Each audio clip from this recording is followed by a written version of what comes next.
Благодарам, председателке. Со овој амандман бараме да се одвојат 12,3 милиони денари за изработка на студија за валоризација на планината Кожув.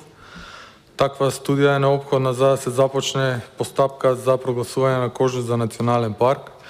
Кожув е релативно истражена планина од различни фрагментирани истражувања кои укажуваат дека студија за валоризација минимум ќе потврди дека Кожув ги исполнува условите за да биде прогласен за национален парк.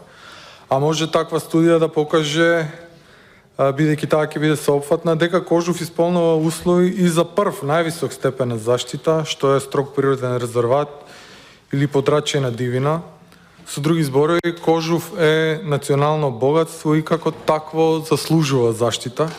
И наместо да биде заштитено, тоа национално богатство 10 години во континуитет е под напад на профитери кои мислат дека е многу паметно доколку ако уништат јавно богатство за профит е многу паметна работа. Прво сака да отворат рудници на смртта и секој ден во Гевгелија да ни пукаат по 10 тони динамит над глава и да креваат облаци со прашина, а на Кожув има и талиум, па тој талиум ќе ни паѓа во дворовите.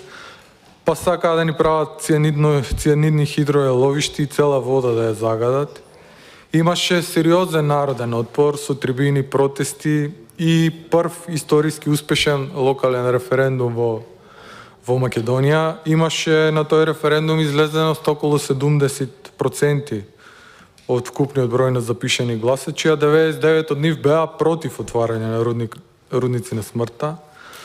И ова значи дека доколку некој сака да прави било што не е одржливо на Кожув, мора да организира киднапирање прво на 20.000 луѓе, друга варијанта не постои, и тоа заврши, па се појавија луѓе кои на најчистата река на Кожув, Дошница, тоа е најчистата река во Македонија, која што се наоѓа на Кожув, се појавија луѓе кои што планираат да прават мини хидроцентрала и да стават оваа река во цевки.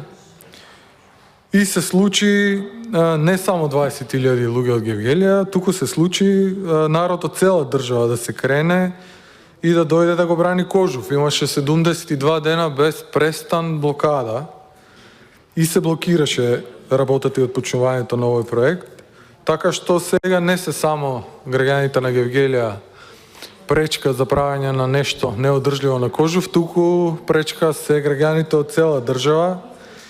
И поентата на овој амандман е еднаш за секогаш да престанат нападите на Кожув, затоа што прогласувањето на Кожув за национален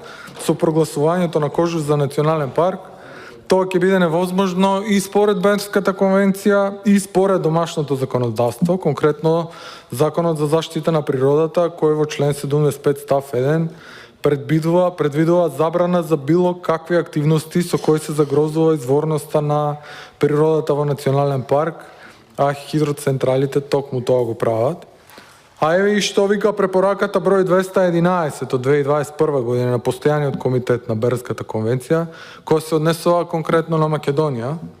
Иако е насловена како препорака, ова се задолжителни насоки, затоа што со ратификувањето на Бернската конвенција државата зела обврска да ги спроведува ваквите насоки. Па препораката вика да се воведе целосна и ефективна забрана за изградба на сите видови хидроцентрали во национални паркови и други подрачја од висока природна вредност, како и во нивната непосредна близина. И целта на прогласувањето на Кожув за национален парк е токму ова, за да се ослободиме од овие профитерски сонови, еднаш за секогаш, кои што го напаѓаат Кожув и да нараат да си го уживаме Кожув ко национално природно богатство какво што е. Благодарам.